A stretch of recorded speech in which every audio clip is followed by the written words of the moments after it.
guys, if you're yet to watch the first part of this video, please go to our YouTube channel, Not Just Another Woman, and watch it, or click the link below to watch the first part of this video. Remember, I promised to share with you a few points that has helped me develop healthy relationships with the men that I've had to meet in my life's journey.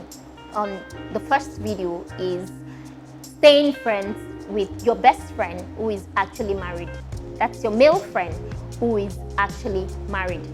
And if you're new here, this is a lifestyle program that encourages women to honor God with the things we do with our bodies, with our hearts, and how we live our lives generally.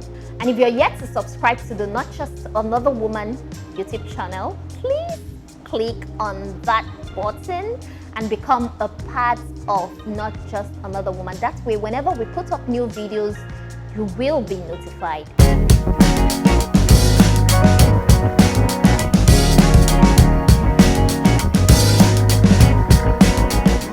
So I'll share with you what I call personal fence or bridge, that has helped me over time to develop healthy relationship with the men, especially married men, that I've had to meet in my life's journey.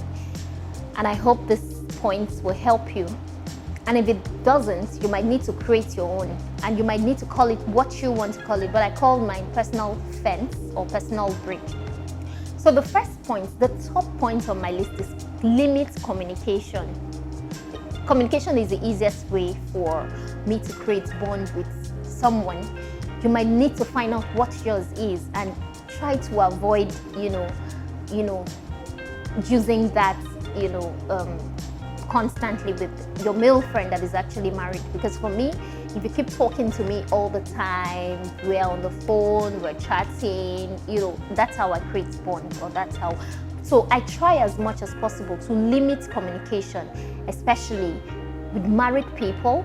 I limit communication. I only communicate with them when necessary and when it's important, And even single men that I really don't want to encourage. You don't call me all the time on the phone and I'm going to ask you, what's up? Why are you calling me? You called me yesterday. Why are you calling me again today?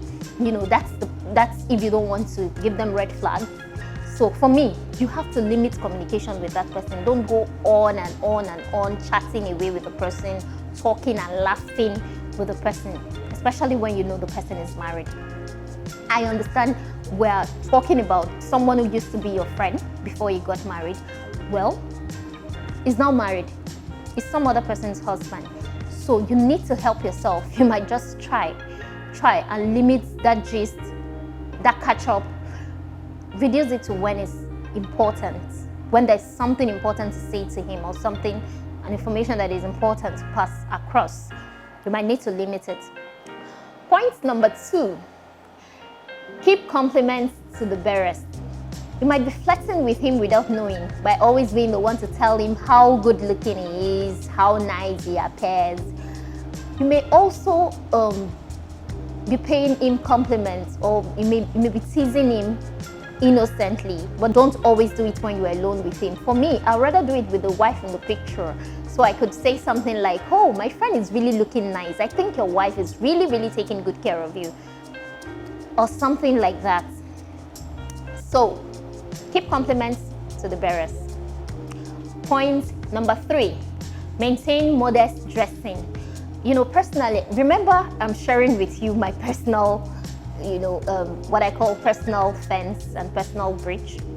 So I'm just saying the things that I consciously do, especially when I'm sharing space with a married friend, or when I'm going to be having a meeting with a married person.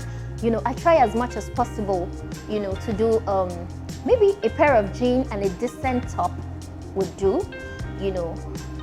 But if that doesn't work for you, find out what works for you. Just the most important thing is to look decent. Why are you showing all of that skin? What are you trying to do? What do you hope to achieve with all of that? So I carefully choose my outfit based on where I'm going to. So you really need to dress modestly around that person who was once upon a time your friend, but hey, he's married now. That cleavage you're showing him isn't going to do neither of you any good. So Point number 4, bad-mouthing his wife or his spouse. I know because this guy is your friend, there's a tendency that he will always want to tell you what's going on in his marriage. That's if you allow him. Because sometimes guys can be like that. You know, he wants to tell you how the wife added too many salts to the soup the day before, how she doesn't smile the way you do, you know, and then you encourage him by, you know, reacting in a certain way.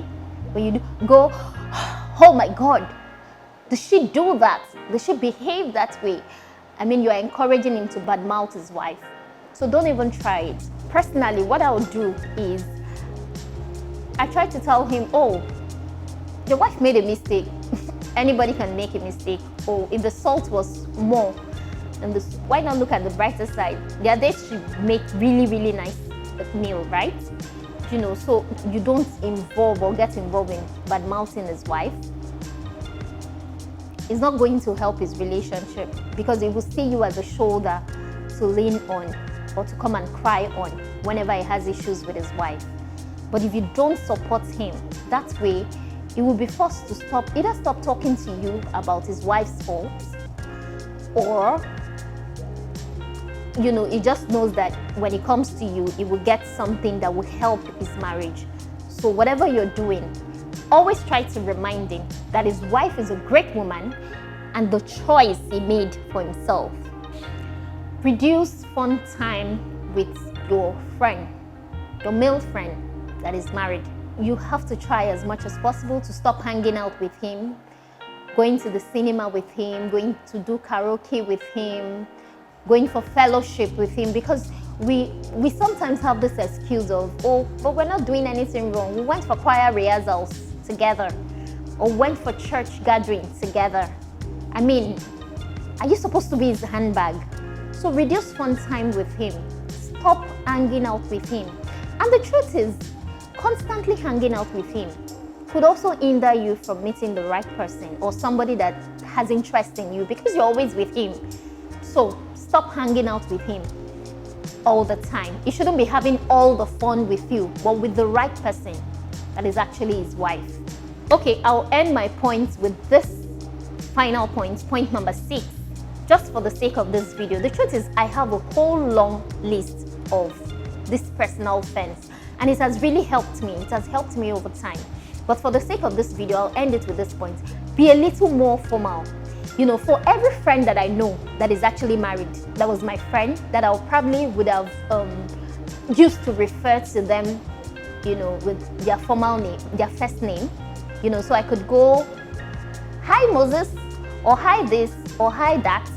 As soon as they get married, like, I don't know how it happens, how it works for me. As soon as they get married, I stop calling them by their first name. I either add something to the name that makes it more formal. That way, when you are formal with someone, there's a limit to what the person can actually tell you. There's a limit to what the person can talk to you about. So it reduces that level of friendship that you people used to share, just so you don't get into trouble, or just so you don't lead some other person into sin. Those are my few points, or the few things that has helped me build a bridge around my married male friends, or the married people I have around me, the married men I have around me. It has really helped me, you know, over time, and I'm sure the tips will help you. And you might also need to add some other things that works for you, you know, depending on what works for you. Thank you so much for tuning in, and I hope I've been able to help you develop healthy relationship with that best friend of yours, that male friend of yours who is actually married. If you have a question, please leave a comment for us. I will ensure that I attend to all the questions on the comment box. And please, if you like this video, give it a thumbs up and also share with your friends. And please hit that subscriber button. And until I see you again, don't forget to act, talk, work like the king's daughter that you really are. Remember, you are not just another woman. You are the daughter of the king. That means you are royalty. Bye for now.